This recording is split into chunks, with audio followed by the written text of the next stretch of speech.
I'm sure end of the day everybody is tired, but when it comes to residents, I really feel there are no problem residents. Residents have problems, and as teachers, we may be partly contributor for their problems. Therefore, it's our responsibility to resolve them. So coming to goals, really, the goal is first is to understand what is the important role of faculty and heads of the departments in identification of those residents who are having problems and remediation.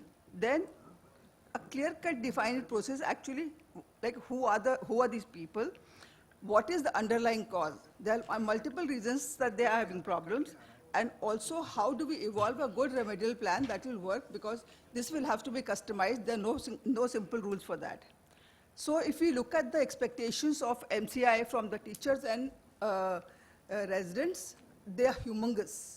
The multiple roles that people have to play, so therefore some people are really good at it, but everybody is not made the same way, so we expect a teacher to be a leader, professor, teacher, clinical, everything. And same for the resident, should be able to be a self-directed learner, hardworking, efficient, trustworthy. Of course, everybody has to be soft skills, this, that. So this is a little too much, but all the same, we should strive to reach. If not we reach the Everest, we'll reach Nanda Devi or somewhere else, right? So coming to why do they have problems? This is most important to understand. If we look at it from MBBS to getting to residency is a major transition from, and that is the responsibility of being a doctor is added to a person who did not really have responsibility. So it's a personal loneliness a lot, environmental stress of shifting places. They're expected to work fast, they're expected to work correct. There's no administrative backup in most of the government institutions. There is huge information load these days. They don't know really what to study. They're overworked, sleep deprived, and often even go hungry, and this is a fact. So other thing is, in private colleges, they have to pay loads of money and also intermittent demands for money. Medical education system has been no good. They're changing rules right, left, the different kind of bonds, criteria has changed, and some of them are married. So a spouse guilt is another adding factor. We see about 25% of residents who are coming these days are suffering either from anxiety or depression, and some are on permanent treatment as well. So it's not the residents alone. Even teachers are a problem. Excellent role model faculty can produce better professional behavior. And we see Dr. Subhadra sitting right there who, truly I'm telling you, it's not that like I don't know everybody, but like some people I know. So a problematic faculty can create actually a problematic resident. Any kind of party politics which goes some of the institutions, which really destroys the environmental culture. And then dual or triple role of teachers. Some of them have to do administration as well. That really makes things difficult. So ultimately what happens? Some of the people take an attitude, avoid, don't address the problem, is not there. Or they become very soft, why should I take the litigation? Or otherwise, what is really important is that what she said just now, to give honest feedback. Most of the people are reluctant to give honest feedback in a pleasant manner. Like you have to tell the person, otherwise how will the person know really? So system problems in government places, the infrastructure is not there, system is not there, residents have to do menial jobs like taking even the samples to lab. In very private sectors, lot of infrastructure, but teachers don't have time to teach. And second thing is the patients are so high-end, they touch me not. So to get the optimum balance, actually we really need to look at the not-for-profits where the things are a little more balanced. So adult learning principles are what we really need to have with them, but what we are really resorting to them is still a pedagogy. They need to be responsible. They have to be thinking the meaning and relevance of what they will learn, what are they going to do with it. Till such time we are able to put in the relevance in their minds, it's difficult to move ahead. So then who is a problem resident? Any resident who demonstrates a significant amount of trouble for which an institutional head has to intervene is a problem resident. So these are the 4 areas where they have problems: knowledge, skill, attitude, and unprofessional behavior. Knowledge, this is the simplest and the most common, and available attributable causes are poor baseline knowledge, because they're doing MCQs, they're not understanding the subject. They're slow to grasp. Some of them are slow to grasp the basic concept. Because of these MCQs, the basic concepts are really a casualty. Then some of them are not able to organize their time to suit what is required out of them. So for them, simplest thing is regular assessment and detect that deficiency and rectification. So for that, It's not moving forward. Huh? Aage, huh? Yep. So these people we can do one-to-one mentorship. Basically, we have to find a person with whom the person would be able to open up easily. And instead of lectures, a small faculty tutorials and reading assignments with timeline and peer support. And then somebody should do the assessment regularly so that how are they improving. There's only one or two like that in a batch, so it's not that big a deal. This is very, very rampant. These days, skills are a huge casualty. So clinical skills like history, examination, and all that, this is best done by one-to-one by a senior. A problematic person is assigned to a person who's a good person. Communication skills are extremely important unless until they're able to share what they want to do with the team or communicate to patient's relative. This can be a huge casualty. Surgical decision making and performing, there is no other way but one-to-one supervision. And as Dr. Subhadra has said, on the spot, real time. When they're doing a case, there's got to be somebody who's giving them a feedback which is corrective but protective. Like the person doesn't have to get nervous but doesn't know what to do at that moment, then it won't be, they won't remember later on. So this is a little challenging area. This is attitude and personal problem. There's deficit in motivation, poor interpersonal skills. Some of them work very hard, but they reach nowhere because they don't have a logical process. So what Sandeep said just now, to develop a logical process is extremely important, and that's where the attitude also has to be brought in to develop that. And these people can't be trusted with the patient care independent. So residents with attitude problems, they report late to work and all these things. I think all of us know they're lazy, they use mobile phone during work hours. But correction is what we really need to do. I think whatever they do, we have to really review the video records from CCTV footings if somebody is not observing all the time, and suggest corrective measures as a feedback in a private area.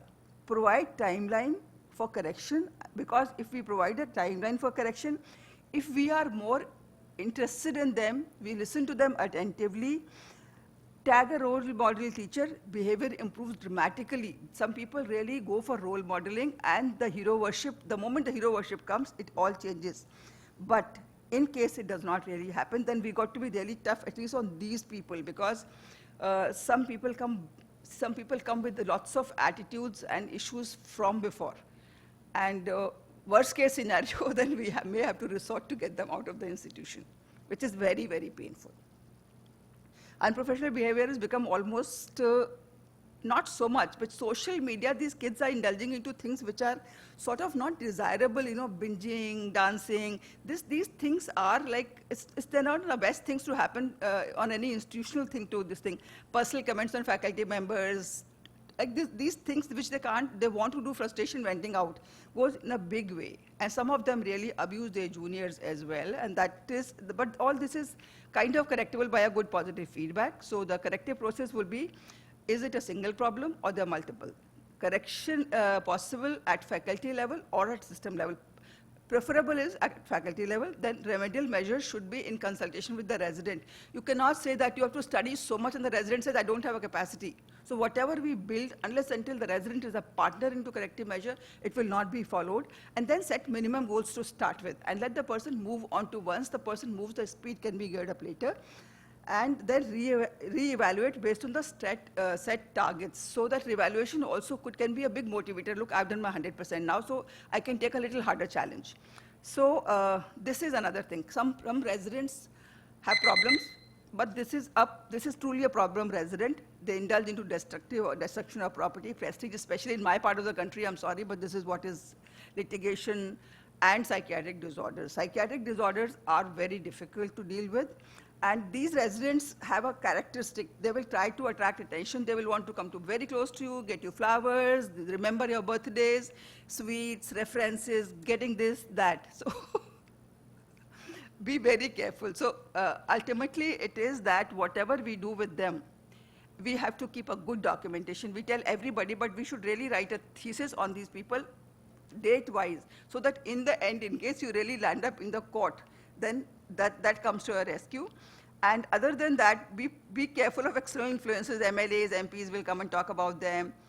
Be at your best behavior. And this is the time you got to be really on your guard. There's no scope for spontaneous behavior. We cannot say anything which is not nice. In case you're very angry, just shut your mouth. Don't speak a word. So Right, don't speak a word, just keep quiet. Yeah. And mental health people need a lot of actually support from us. And depression, anxiety, we all know. Warning signs also, we are doctors, so we know. But the thing is, if there is anybody who's alcoholic or drug abuser, I think when they're in a sober state, they should be actually guided. They can only be guided, and with emotional support, they really come out. So take home is be observant and empathetic. Use learning principles which are adult, no compromise on the self-esteem of either the teacher or the doctor. Identify easy, instill remedies soon. If really problem, document well. If affecting institution, perfect expulsion can be resorted to. Thank you so much. Any questions? Any questions for her? With some comments from the chairman. I would request Dr. Guru Prasad sir to please come. He's been a teacher of teachers. Please come on the chairs. This is the last session.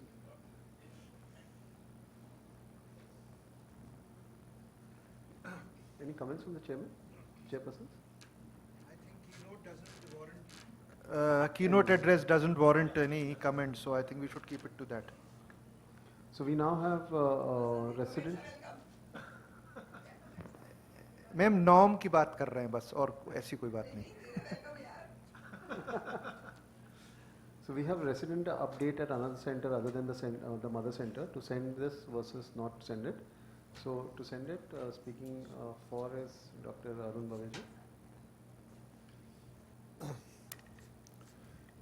Thank you, sir. I'm grateful to ARC and respected people on the dais for giving me this talk.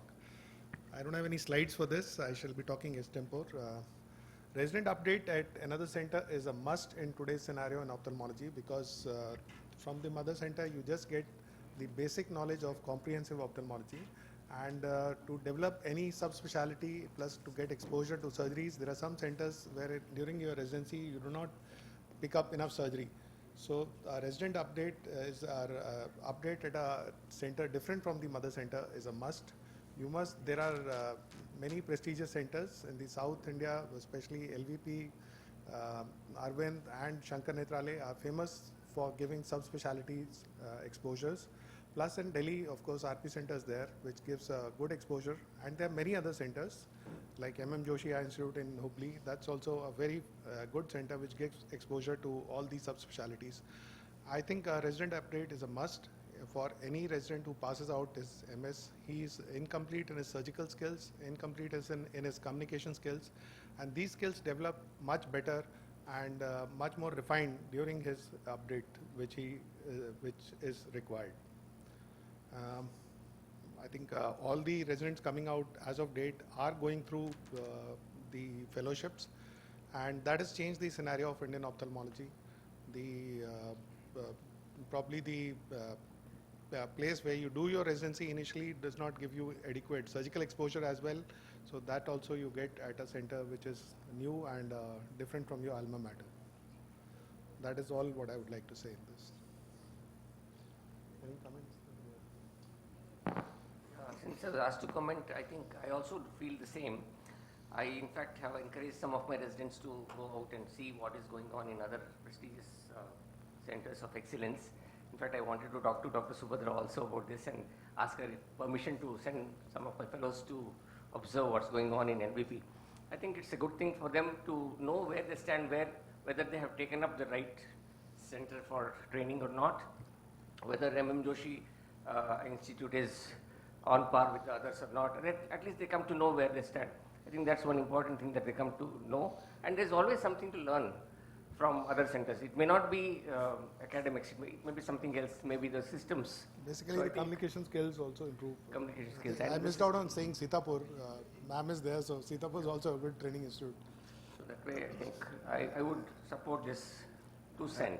Yeah, I think every center of ours has its strengths as well as its weaknesses. Correct. So I think we should look at where we can balance out the things, and we should send our fellows or Right. residents for a short-term Short-term and even observership or long-term is good. something. Some of these subspecialties like retina involve a long-term. So No, during our training program, we can 1 only week, I send think, for. is enough to know Yeah. where they stand. And Yes, that's- yes.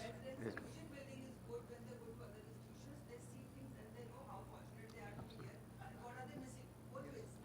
Correct, correct. Okay, thank you. Thank you. So do we have Dr. Piyush Bajaj?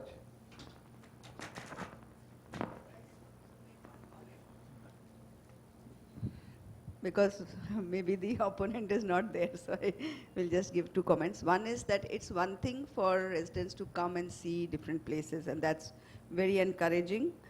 We are both doing telemedicine with ECO to hundreds of residents and also people visiting us and we visiting others. Like it's not that I'm such a big surgeon that I don't go to other places and learn. So learning is a continuous process, and the more we go to other places, we learn.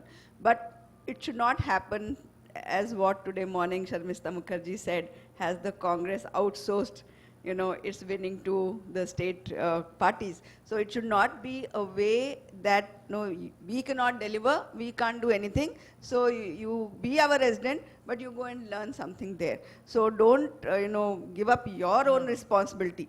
Like he said, MM Joshi is doing good job, and then somebody goes and see something is one thing, but not doing anything here and expecting that, they will go there and they'll learn, and here our responsibility is over, which is what happens in some of the residency programs. So that should not become the attitude, that, we can't provide this thing, we can't provide that thing. So try your best to, whatever is there, at least do that as the best. And then whatever is missing, you can send to other places. So I think that's very important. Yes, I think Not one, give up our one good, responsibility of what we need to yes, do. we have to do with, our, with whatever we have. At least do the best with that. yes, a good example can be for government setups that we don't have LASIK or those high-end facilities to share with the residents. So taking as this as an example, we can send our residents to the centers where suppose LASIK is there, so that they at least know how the procedure is done, things are being done. And just reading from the book gives a totally different perspective rather than when they are on a live observation kind of a thing. Yes, I was working in a government setup, and we are sending our students, these PG students and residents, to other good places to learn something extra. I think all subspecialties are not developed in all the medical colleges, especially in Department of Ophthalmology. Yeah. So there are few centers, like one of the centers is yours. So there are very few centers which have all these subspecialties. And this exposure is a must for a person who's just finished his MS or just finished his senior residency to go on and grow later in life. We already accepted. The other problem happens is that what we found is that some colleges are reluctant to send. And when we discussed with them why you are reluctant to send, they said, Arey, when they go there and they come back, they don't respect us. They don't. No, I'm just saying that happens because they're exposed to so many things, and back there that person was doing something which is not acceptable in today's world. They said they come with all this knowledge, and now the student knows more than us, and then they start knowing our problems, and so we don't like to send because फिर वो हमारी इज्जत नहीं करते. So I think even when the students come to us, we try to tell them, look, it's like, they are your teachers. You have to work with them. It may be that they are not exposed to something and we are privileged, but it's not that they don't care for you. So it has to be a very balanced way, the way we expose them to things, and they should not suddenly become arrogant and, not then work back because they have to work back there.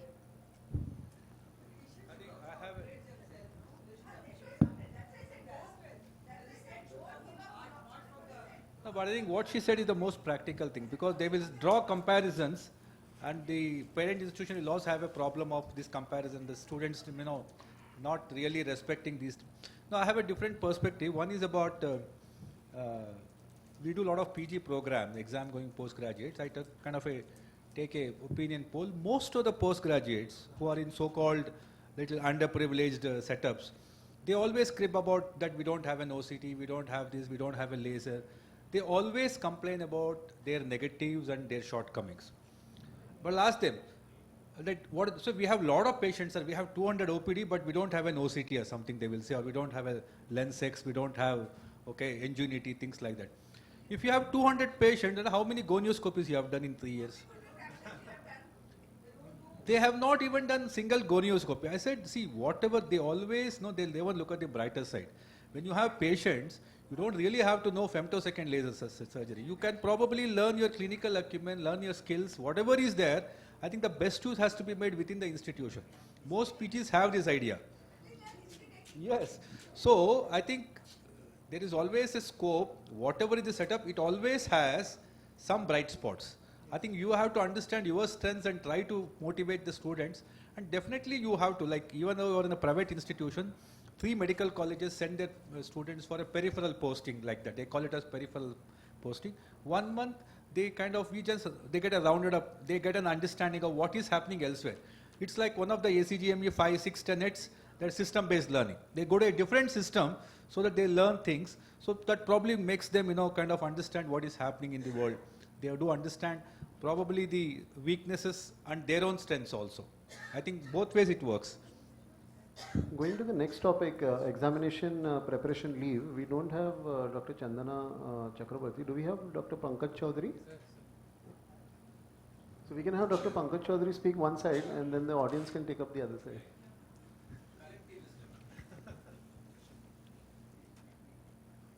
Hello. Examination preparation leave. Just optional. Tomorrow is the first day of study leave. Very happy. I am going to sleep. Why? Freedom to study exactly when, where and what feel like at that time. More sleep as not always have to get up early. More relaxed and more independent.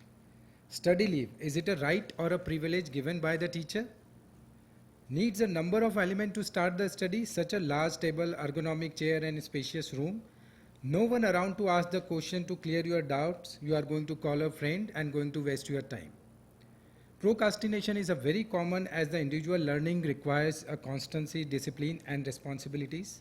Studying all the day at home can be exhausting, increase the temptation of lying in the bed, surfing social network and taking a nap in between the topics. Silence is essential to concentrate the study properly and it is not an oasis of that tranquility needed at home. If not able to focus on the subject, student entertain more because of the easy access to the internet and the video games. So there is an irregular timetable, mismanagement of the time, clinical knowledge and exposure clubbed with the theory reading works better for the preparation. So the doubts during the self-study remain unsolved. Scheduled to ask the doubt later on, which does not happen or they does not ask at all. The cases visiting in the OPD or getting admitted in the last few days are usually kept in the exams. Not every student is strong enough to bear the examination pressure, so some of may succumb to the performance and may lead to the depression. And the constant supervision by the faculties provide a driving force to prepare better with missing. Online study of the clinical cases study may be different from the real world and may confuse the students. The constant access to the fridge and kitchen can be dangerous to the health also. There is a family members, pets, neighbor and the internet acts as a distractant forces. Might not be as productive as on the duties. Study leave has been seen as a potential harmful to those who lack the self-discipline to get up and get organized and get down to the study. A lure of computer and daytime TV or the company of the friends can be too tempting in that time. During this preparation leave, some of the students might opt to go to the home, which hampers the effective utilization of their valuable time. Once released from their compulsory attendance, expected to take over the household chores, less facilities of the studies and no parents are able to help them. Students are disadvantaged by the loss of their discipline in the departmental work life, contact with the caring faculties, access to the library and group discussion and senior, which is most important in the last days.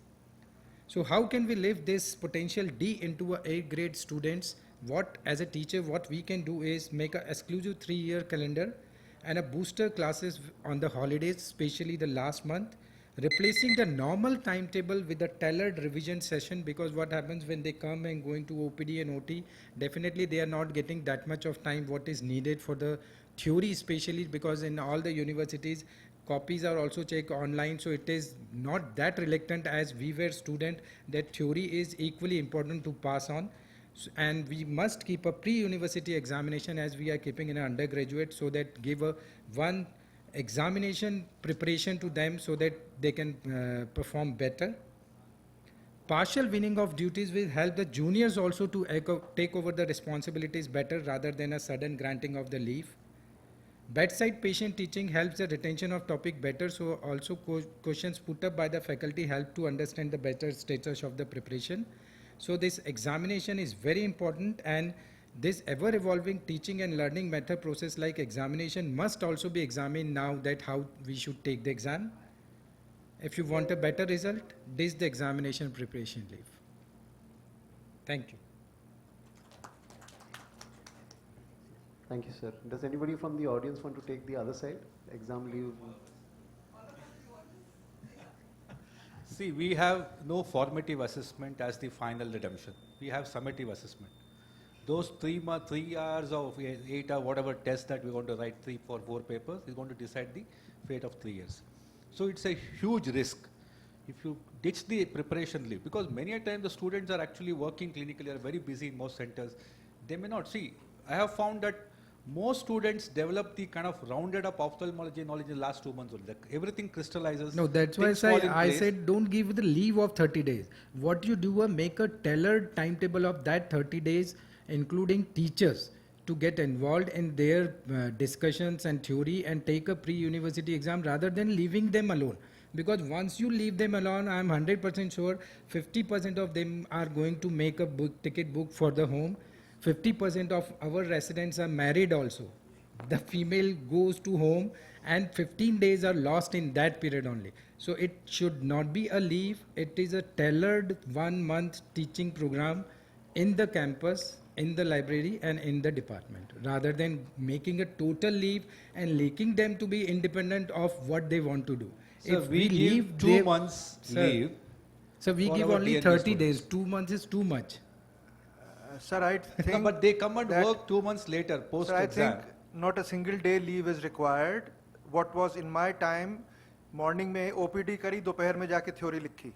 So, that is cruel, whatever sir. ophthalmology we are asking the student is on a daily basis, जो कि he is accumulating on a daily basis. So we are So not we are- giving so them it's all just- the yeah. routine work. What we are doing them is every day you should come. We open the library. They are sitting in the And library. 3 Whatever years is- interesting cases are coming, they are seeing that after 12 o'clock and discussing with the Okay, consultant. okay. See, the medical college. See, this is ours at DNB Institute.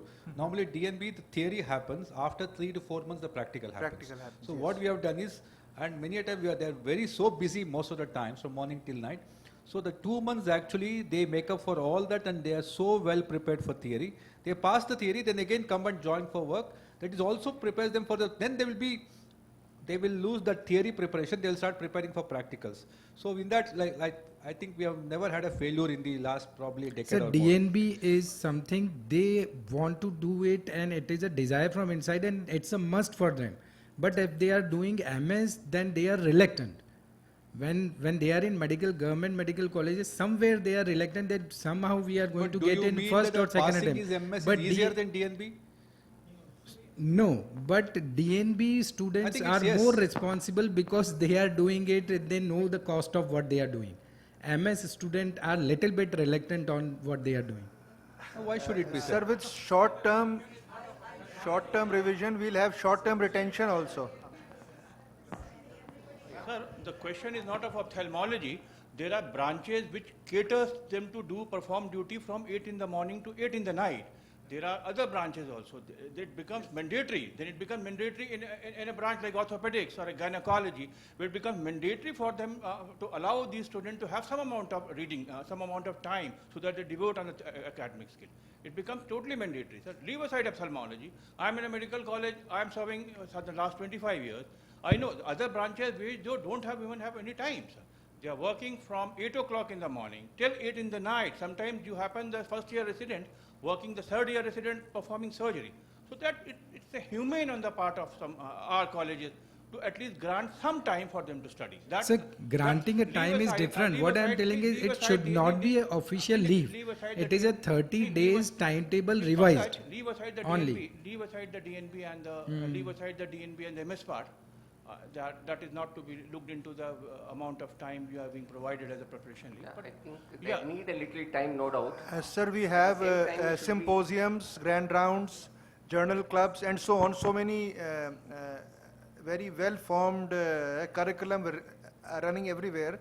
So I think that on a weekly basis also provides them good food for it. Never goes down there to go back to their home, they study. I think that is what we have. So actually what we observed practically was we had something like a crossover kind of a thing. There was a particular set of heads who would not permit the leaves to be granted. And then we had one who allowed it, who permitted it. And then subsequently again on the next one, he did away with it. And it was a very telling observation because suddenly the pass rate increased by as much as 40%. When there was leave. When they got leave, sir. When they got leave. When they got 30 days was not leave. What they were told was that, when you are required, you'll have to do a night duty. And night duty practically in ophthalmology is, is paid leave. So they were willing to do those MLC cases, but the pass percentage improved. And then once again when the leave was withdrawn, it dropped. So then next time when there was a departmental meeting, it was decided that it should be given to them. Because what happens is the juniors will take the load. They have to, all that work, it gets redistributed amongst the residents themselves. Like, the faculty is not required to actually participate in it. Your senior resident who's preparing or the junior faculty who's preparing the roster, he manages everything. And now what has happened is last 7 or 8 years, it has been institutionalized into the system itself. Sir, in our government colleges in Odisha, what we do, that after they give their thesis, they are only allowed, they are not allowed to do the normal duty. They are allowed to study, clinical study and present cases in front of the teachers. Yes, yes. Yes, we don't give them leave. Madam, you want to? This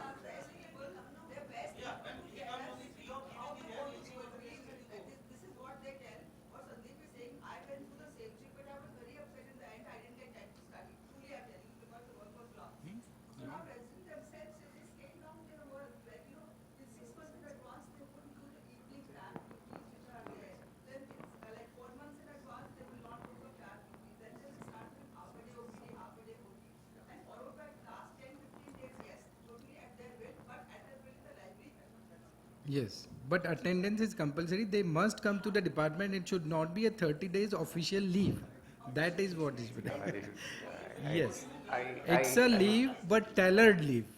Dr. Chaudhary, I fully agree with you. I think you have put it up in a nutshell very beautifully.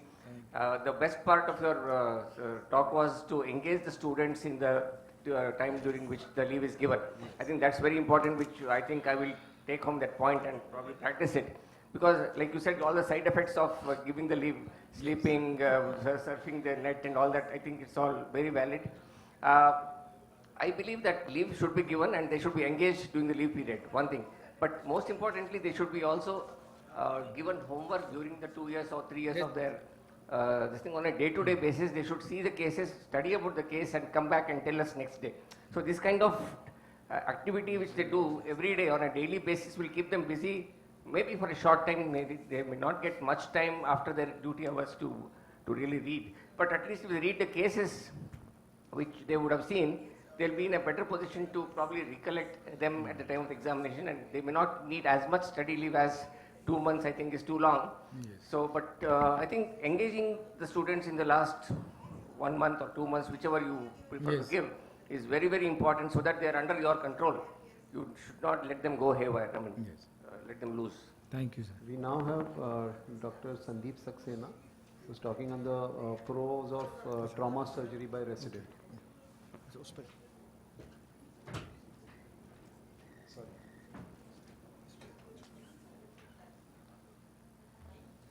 Okay, good evening. Just moving our thoughts a little further.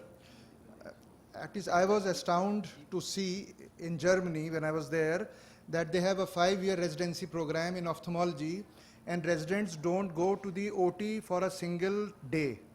In the 5-year residency program, they are not supposed to go to the OR, only the clinics and the patients. And all the trauma cases are and have to be done by the consultants. So the professor was not able to have drink with me because he could be called on any time of the night. So, he would have problem in driving. So that's the sort of other extreme of the things what is happening in Europe. So I feel that trauma surgery by resident is a must, and I'll just try to be short and will just like to say that the surgery has to be carried out under guidance of either the consultant or of the senior resident who is a well-trained person himself. So that is, I think, a must to start with. The main objective is that at first we are not giving the resident cataract surgery or something major on that part of thing. So trauma surgery helps us in the improvement of the skills of that doctor. It helps in increasing the clinical skills, because now he has to think beyond the normal kind of ophthalmology, because in trauma nothing is sure that how the things are going to be happening in that eye. So it helps in improving the decision making of that resident or doctor, and it basically goes pre-op as well as per-op, because during surgery, while he is doing surgery, he might find that his sclera is traumatized much more as was there on a slit lamp examination, and so on. So that will help him in his pre as well as per-op capabilities. His microscope handling coordination will be much better, and with time he is going to improve himself as well as his surgical skills, and that would be very nice for the budding ophthalmologists. And it helps us in providing him an opportunity to do suturing, which is now our ophthalmology is going sutureless day by day. So that also helps us in just improving his suturing skills, and so it just provides him an opportunity to do the things better and to restore the basic anatomy of the eyeball. And beyond this, whenever trauma case comes, he is now handling the medical legal cases also. So that just helps him out, and also helps him his confidence building in dealing with the medical legal dealings. For the management of post-trauma threats, he can have a wider perspectives with relation to the infections, to the various immunological aspects, as well as to the mechanical aspects of trauma.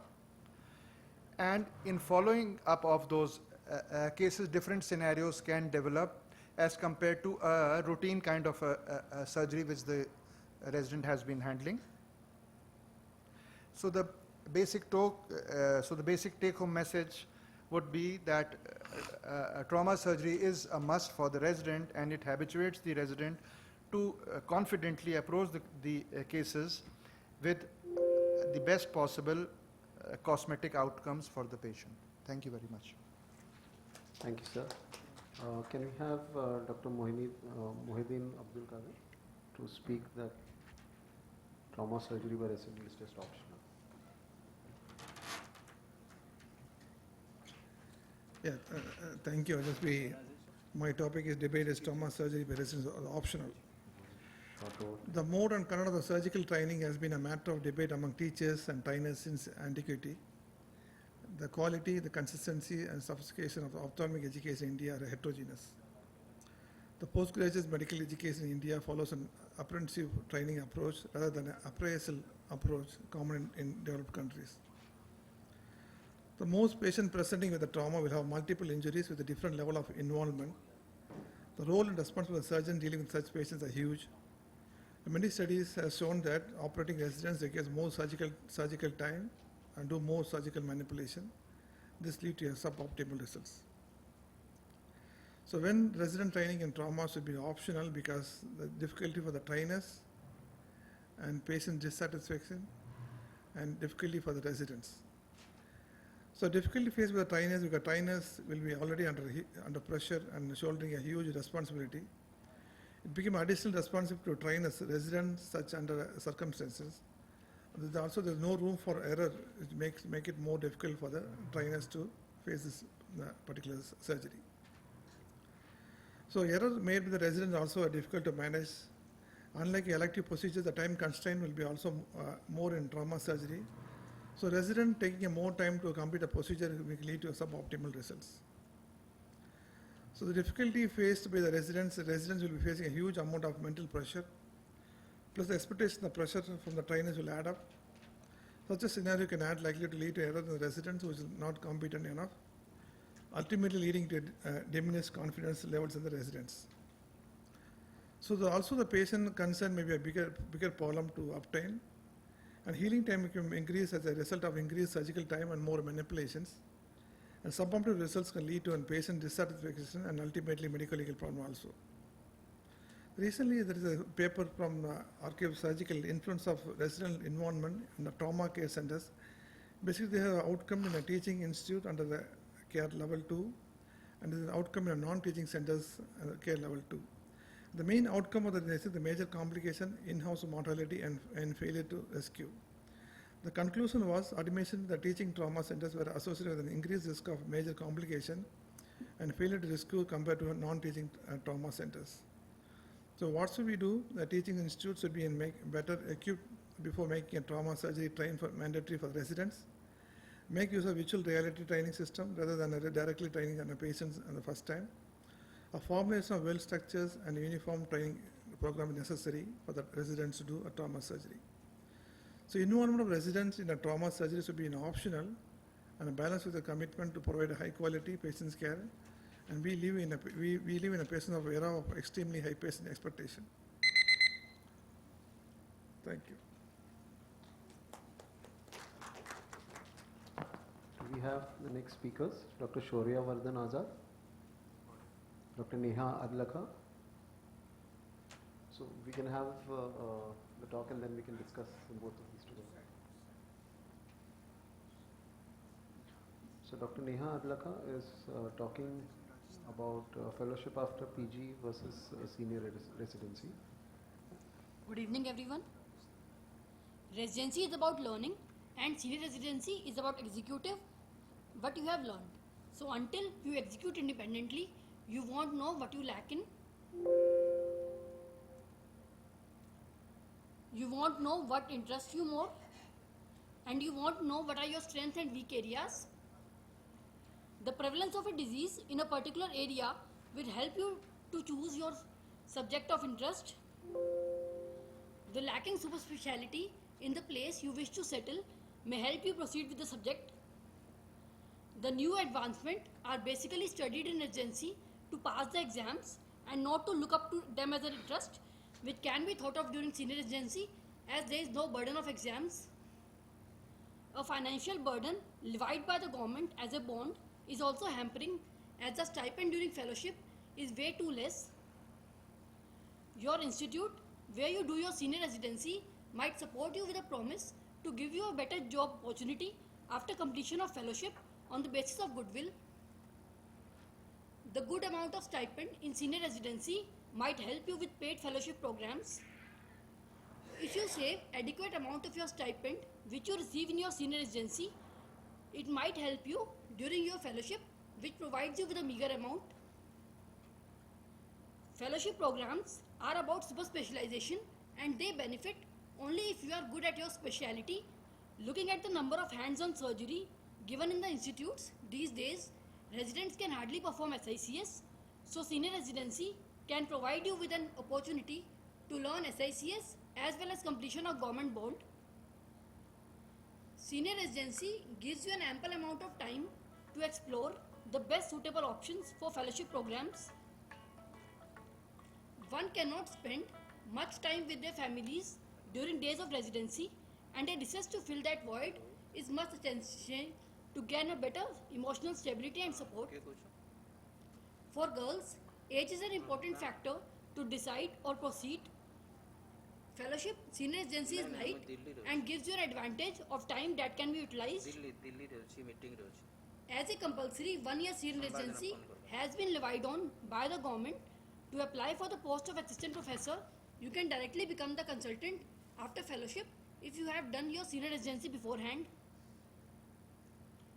3 years of rigorous studies already take a heavy toll on the mental and physical health of individual, and continuing the same for 2 more years without a break in fellowship would compromise much of individual's life.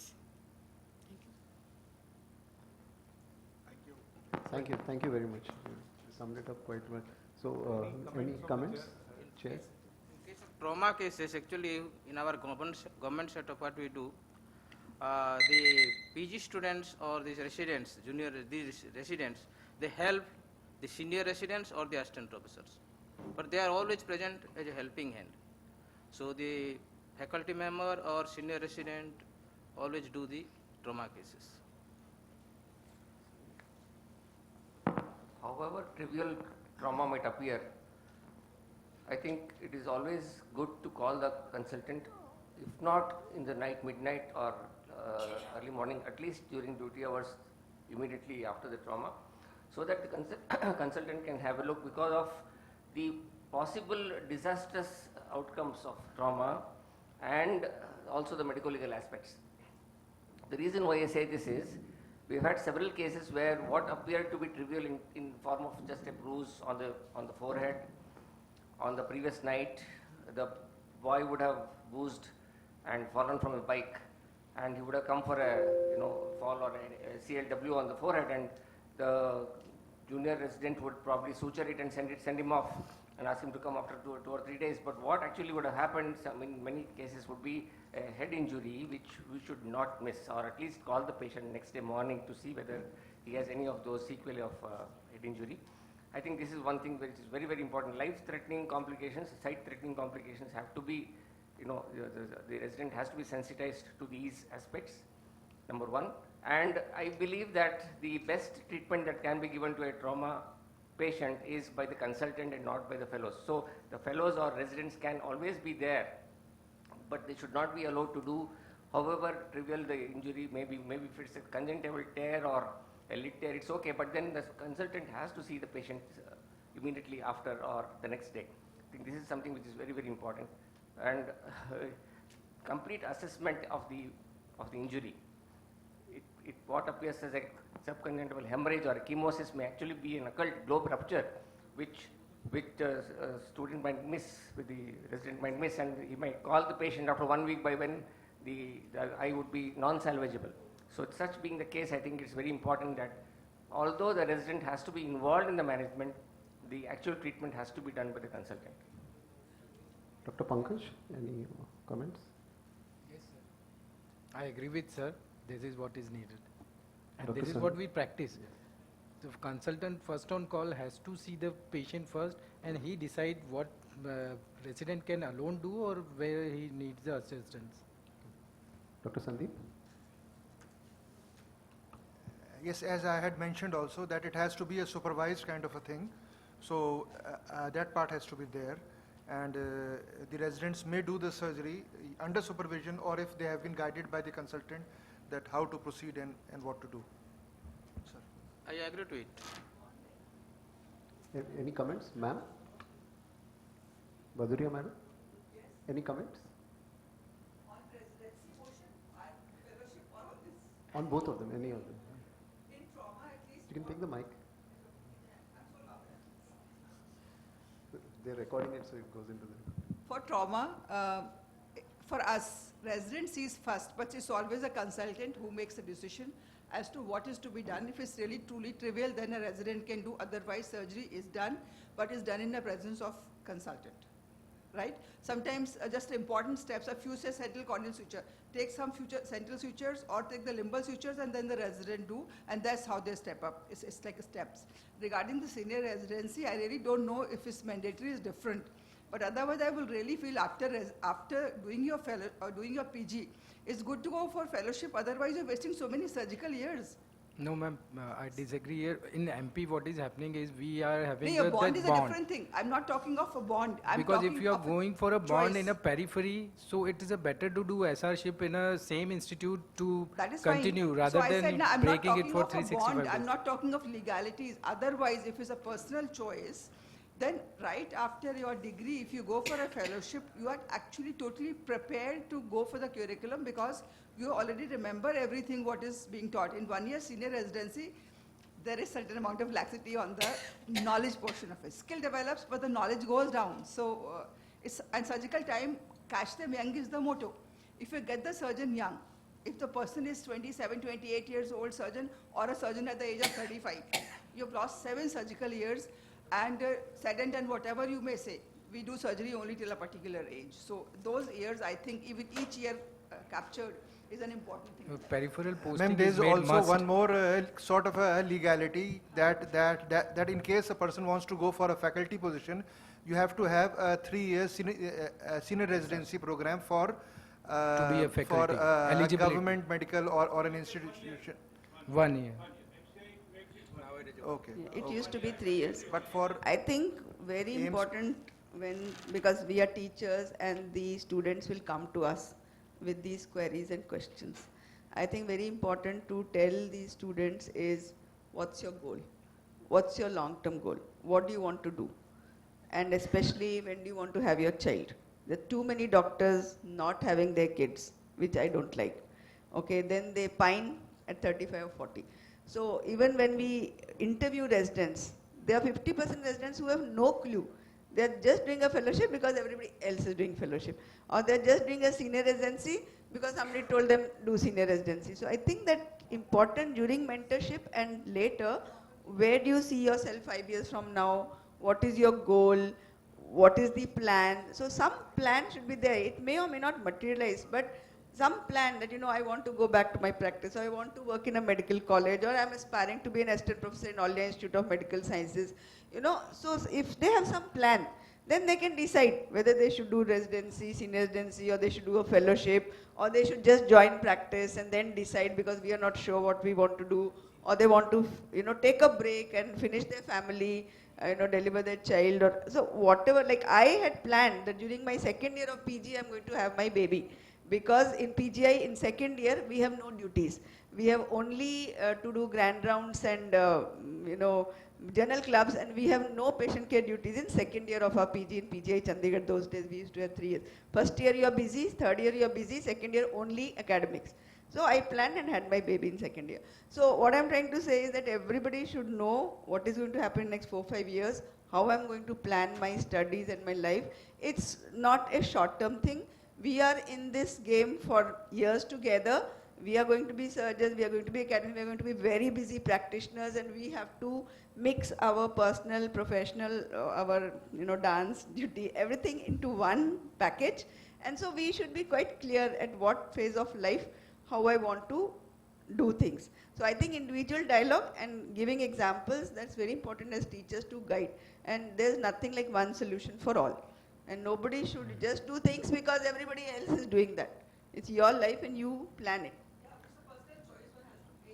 And 4 of the students from my institute, they joined the fellowship directly and they got the legal notice this year because in MP now it is made mandatory to go for that. So depending on Now what is they the have to medical pay legal 10 lakh rupees for their requirement, what is bond. the professional requirement.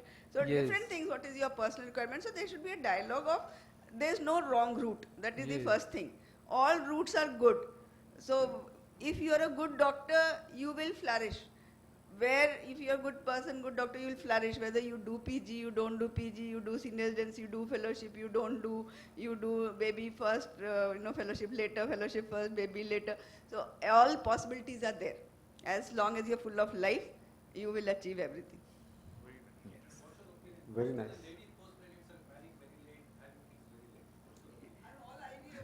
My opinion is everybody should marry as early as possible. I was engaged when I was 19 and I was married at 22. I had my child at 26. And then because of the Kashmir problem, I had to delay my second child. But I was very keen that I'm going to have him, so I had him after 10 years, but I would have had him very early if the Kashmir problem didn't happen.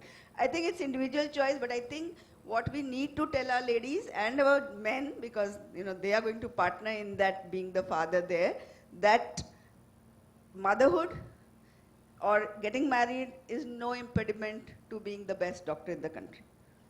you can do both things together. If you plan it well, you are, very concerned. Living example.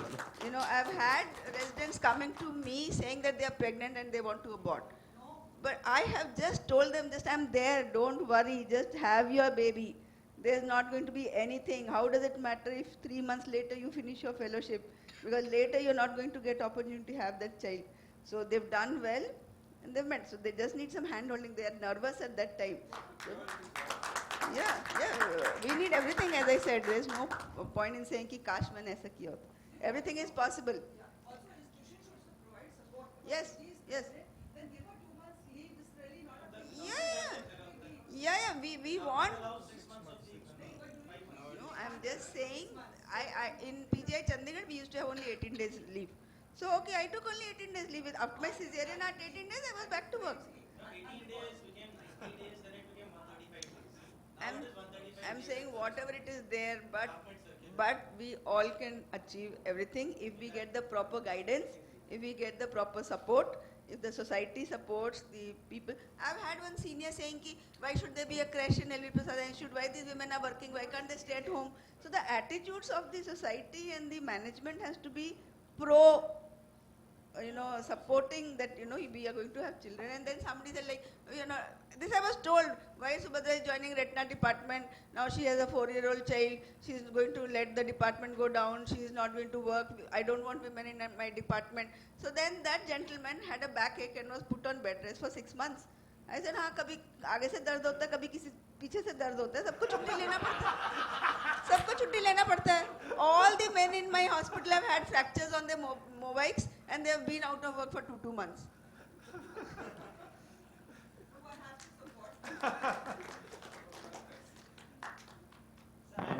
Small observation to make. So far as these government bonds are concerned, don't you think that a fellowship trained surgeon probably adds more to the productivity in terms of the surgical output compared to somebody who's into a senior residency alone?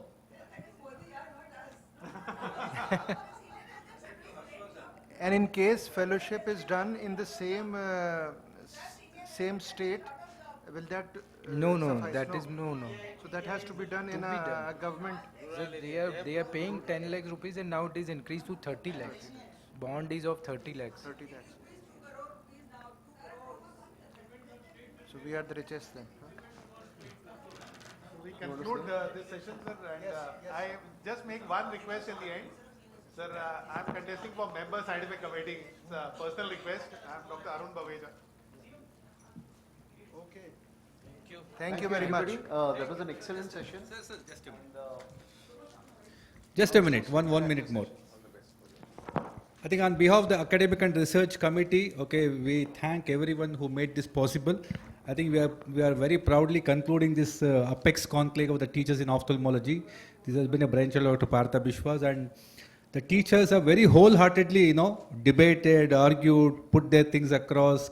They have contributed to the success of it. I think the edifice of a very good postgraduate education can be only built on such, momentous occasions. We thank everyone from the bottom of our heart for your contribution to this program.